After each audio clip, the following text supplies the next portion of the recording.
നമസ്കാരം, എല്ലാവർക്കും നമ്മുടെ ചാനലിലേക്ക് സ്വാഗതം. അപ്പോൾ ഇന്ന് ഞാൻ വന്നിരിക്കുന്നത് അടിപൊളിയായിട്ടുള്ള സ്വീറ്റ് റെസിപ്പി ആയിട്ടാണ്. ഒരു ലഡുവിൻ്റെ റെസിപ്പിയാണ് ഞാൻ ഇന്ന് ചെയ്ത് കാണിക്കാൻ പോകുന്നത്. ലഡു ഉണ്ടാക്കുന്നത് കടലമാവ് ഉപയോഗിച്ചിട്ട് ലഡു ഉണ്ടാക്കാറുണ്ട്, അതുപോലെ റവ ഉപയോഗിച്ചിട്ട് ഉണ്ടാക്കാറുണ്ട്. ഇന്ന് ഞാൻ ചെയ്ത് കാണിക്കാൻ പോകുന്നത് നുറുക്ക് ഗോതമ്പ് വെച്ചിട്ട് ഒരു ഹെൽത്തി വേയിലാണ് നമ്മളിന്ന് ലഡു ഉണ്ടാക്കി കാണിക്കാൻ പോകുന്നത്. അപ്പോൾ നിങ്ങൾ ഇതുവരെ ഇങ്ങനൊരു റെസിപ്പി ട്രൈ ചെയ്തിട്ടില്ലെങ്കിൽ എന്തായാലും ഒന്ന് ട്രൈ ചെയ്ത് നോക്കൂ കേട്ടോ. അപ്പോൾ അതിനായിട്ട് ഞാൻ ചെയ്തത് ഒരു കപ്പോളം വരുന്ന നുറുക്ക് ഗോതമ്പ് നല്ല വൃത്തിയായി കഴുകിയ ശേഷം അതിലേക്ക് ഒരു 1/4 കപ്പോളം വരുന്ന വെള്ള അവലാണ് ഞാൻ ചേർക്കുന്നത്. നിങ്ങളുടെ കയ്യിൽ വെള്ള അവലില്ല എന്നുണ്ടെങ്കിൽ നിങ്ങൾക്ക് റവ വേണമെങ്കിൽ ആഡ് ചെയ്യാം. ഇത് നമുക്ക് നല്ലോണം ഒന്ന് വറുത്തെടുക്കേണ്ടതായിട്ടുണ്ട്. അതിനായിട്ട് ഞാനൊരു പാൻ അടുപ്പത്തേക്ക് വെച്ച ശേഷം അതിലേക്ക് നമ്മൾ മാറ്റി വെച്ചിരിക്കുന്ന നുറുക്ക് ഗോതമ്പും അതുപോലെ തന്നെ അവലും നമ്മൾ അതിലേക്ക് ഇട്ട് കൊടുക്കുകയാണ്. ഇനി നമുക്ക് ചെയ്യാനുള്ളത് നന്നായി വറുത്തെടുക്കുകയാണ്. ഈ രണ്ടെണ്ണത്തിനെ നന്നായിട്ട് വറുത്തെടുക്കുക. അവലും നുറുക്ക് ഗോതമ്പും നന്നായിട്ട് വറുത്ത് കിട്ടണം. അതായത് നമ്മൾ പൊടിക്കുമ്പോൾ നന്നായിട്ട് ഫൈനായിട്ട് പൗഡറായിട്ട് കിട്ടണം, അതുപോലെ വറുത്തെടുക്കണം. അപ്പോൾ ഞാനിതൊന്ന് വറുത്തെടുത്തിട്ട് കാണിച്ചു തരാം. ഇപ്പം ഞാൻ നന്നായിട്ട് വറുത്തെടുത്തിട്ടുണ്ട്. ഇനി നമുക്ക് ചെയ്യാനുള്ളത് ഇതൊന്ന് ചൂടാറിയ ശേഷം ഇതിനെ ഒന്ന് പൊടിച്ചെടുക്കുകയാണ്. ഇപ്പം ഞാൻ നല്ലോണം പൊടിച്ചെടുത്തിട്ട് കൊണ്ടുവന്നിട്ടുണ്ട്. ഫൈനായിട്ട് നമുക്ക് ഫൈൻ പൗഡറായിട്ട് വേണം നമുക്ക് കിട്ടാനായിട്ട്. അതായത് തരികൾ ഉണ്ടാവാം, എന്നാലും ഫൈൻ പൗഡറായിട്ട് കിട്ടുമ്പോൾ നമുക്ക് ഉരുട്ടിയെടുക്കാൻ നല്ല എളുപ്പമായിരിക്കും. അതുകൊണ്ടാണ് ഫൈനായിട്ട് പൊടിച്ചെടുക്കാൻ പറയണത്. അപ്പോൾ തന്നെ എങ്ങനെ ഉണ്ടാക്കാമെന്ന് നമുക്ക് നോക്കാം. അതിനായിട്ട് ഞാനൊരു പാൻ വെച്ചിട്ടുണ്ട്. അതിലേക്ക് ഒരു 2 ടേബിൾ സ്പൂണോളം നെയ്യ് ഒഴിച്ചിട്ടുണ്ട്. നെയ്യിലേക്ക് നമുക്ക് ആവശ്യത്തിനുള്ള കാഷ്യും അതുപോലെ തന്നെ കിസ്മിസും ഇട്ട് നന്നായിട്ടൊന്ന് വറുത്തെടുക്കുക. ഇത് ഓപ്ഷണലാണ്, വേണമെങ്കിൽ ചെയ്യാം, വേണ്ടെങ്കിൽ അത് സ്കിപ്പ് ചെയ്യാം. അപ്പോൾ ഇത് നന്നായിട്ടൊന്ന് വറുത്ത് കോരി മാറ്റി വയ്ക്കുക. അപ്പോൾ ഇത് കാഷ്യും കിസ്മിസും ഒക്കെ ഞാൻ നല്ലോണം വറുത്ത് കോരിയിട്ടുണ്ട്. ഇനി നമുക്ക് ചേർക്കാൻ പോകുന്നത് 1 കപ്പോളം പാലാണ്. ഇതേ നെയ്യിലേക്ക് തന്നെയാണ് 1 കപ്പോളം വരുന്ന പാല് നമ്മൾ ആഡ് ചെയ്ത് കൊടുക്കുക.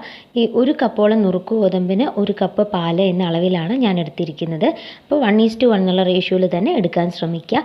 ഇനി ഈ പാല് മീഡിയം ഫ്ലെയിമിലിട്ടിട്ട് നന്നായിട്ടൊന്ന് തിളപ്പിച്ചെടുക്കുക. മീഡിയം ഫ്ലെയിമിലായിരിക്കണം കിടക്കേണ്ടത്. എന്നിട്ട് നന്നായിട്ട് തിളപ്പിച്ചെടുക്കുക. ഈ പാലിലേക്ക് കുറച്ച് മഞ്ഞൾപ്പൊടിയാണ് ഞാൻ ചേർക്കുന്നത്. നിങ്ങൾക്ക് ഫുഡ് കളറാണ് വേണ്ടതെന്നുണ്ടെങ്കിൽ അത് ചേർക്കാം. ഞാനിപ്പോൾ മഞ്ഞൾപ്പൊടി യൂസ് ചെയ്യുന്നു.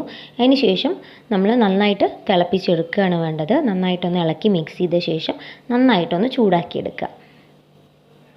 നല്ലപോലെ ചൂടായി വന്നിട്ടുണ്ട്. ഇനി ഇതിലേക്ക് നമ്മൾ പൊടിച്ച് വെച്ചിരിക്കുന്ന നുറുക്ക് ഗോതമ്പും അവലും ചേർത്ത് കൊടുക്കുകയാണ്.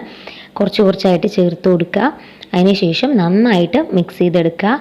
കട്ടയൊന്നുമില്ലാതെ തന്നെ നല്ലോണം മിക്സ് ചെയ്തെടുക്കുക. ഇത് മിക്സ് ചെയ്യുമ്പോൾ ശ്രദ്ധിക്കേണ്ട ഒരു കാര്യം എന്ന് വെച്ചാൽ ഫ്ലെയിം നല്ലോണം കുറച്ച് വെക്കാനായിട്ട് ശ്രദ്ധിക്കുക. ഇല്ലെങ്കിൽ അത് പെട്ടെന്ന് അടിപിടിച്ച് പോകാനായിട്ട് സാധ്യതയുണ്ട്. അതുകൊണ്ട് തന്നെ നല്ല ലോ ഫ്ലെയിമിലിട്ട ശേഷം നന്നായിട്ട് മിക്സ് ചെയ്തെടുക്കുക. ഇപ്പം ഞാൻ നന്നായി മിക്സ് ചെയ്തിട്ടുണ്ട്. ഈ സമയത്താണ് നമ്മൾ പഞ്ചസാര ചേർക്കുന്നത്. പൊടിച്ച പഞ്ചസാരയാണ് ചേർക്കുന്നത്. പൊടിച്ച പഞ്ചസാര തന്നെ ചേർക്കാനായിട്ട് ശ്രമിക്കുക. കാരണം പഞ്ചസാര മെൽട്ടായിട്ട് വരുമ്പോൾ അത് വെള്ളമാവാൻ സാധ്യതയുണ്ട്. അപ്പോൾ അതിനേക്കാളും നല്ലത് പൊടിച്ച പഞ്ചസാര ചേർക്കുകയാണ്. അപ്പോൾ പൊടിച്ച പഞ്ചസാര തന്നെ നിങ്ങളും ചേർക്കാനായിട്ട് ശ്രമിക്കുക. കുറച്ചായിട്ട് ഇട്ടിട്ട് അതിനെ നന്നായിട്ട് മിക്സ് ചെയ്തെടുക്കുക. ഇതപ്പോൾ ഞാൻ നന്നായിട്ട് മിക്സ് ചെയ്തെടുത്തിട്ടുണ്ട്. പൊടിച്ച പഞ്ചസാര തന്നെ എടുക്കാനായിട്ട് ശ്രദ്ധിക്കുക. ഇതിപ്പോൾ ഇതുപോലെ നന്നായിട്ട് മിക്സ് ചെയ്ത് കൊടുക്കുക. ഇനി നമുക്ക് ചെയ്യാനുള്ളത് ഇത് ഉരുട്ടിയെടുക്കുക എന്ന് മാത്രമേ ഉള്ളൂ. അതിന് മുമ്പായിട്ട് നമുക്കൊരു കാര്യം ആഡ് ചെയ്യാനുണ്ട്. നമ്മൾ നേരത്തെ തന്നെ വറുത്ത് മാറ്റി വെച്ചിരിക്കുന്ന കിസ്മിസും അതുപോലെ തന്നെ കാഷ്യും ഇതിലേക്ക് ആഡ് ചെയ്ത് കൊടുക്കുക. ഇനി നമുക്ക് ഇത് ചെയ്യാനുള്ളത് ഉരുട്ടിയെടുക്കുക എന്നുള്ളത് മാത്രമാണ്. അപ്പോൾ ചെറിയ ചൂടിൽ നമുക്കിത് ഉരുട്ടിയെടുക്കുക. ചെറിയ അതായത് ലഡുവിൻ്റെ വലുപ്പത്തിൽ ആക്കിയിട്ട് നമ്മൾ ഇത് ചെറിയ ഉണ്ടകളായിട്ട് മാറ്റി ഉരുട്ടി വയ്ക്കുക. അപ്പോൾ ഇത്രയേ ഉള്ളൂ. നമുക്ക് അടിപൊളിയായിട്ടുള്ള എളുപ്പത്തിൽ തയ്യാറാക്കാൻ പറ്റുന്ന നമ്മുടെ ലഡു തയ്യാറായിട്ടുണ്ട്. എല്ലാവരും ഇതൊന്ന് ട്രൈ ചെയ്ത് നോക്കുക. ഇഷ്ടമായ കമൻറ്റ് ചെയ്യാനും ലൈക്ക് ചെയ്യാനും മറക്കരുത്. അപ്പോൾ അടുത്തൊരു അടിപൊളി വീഡിയോ ആയിട്ട് കാണുന്നവരെ ഗുഡ് ബൈ.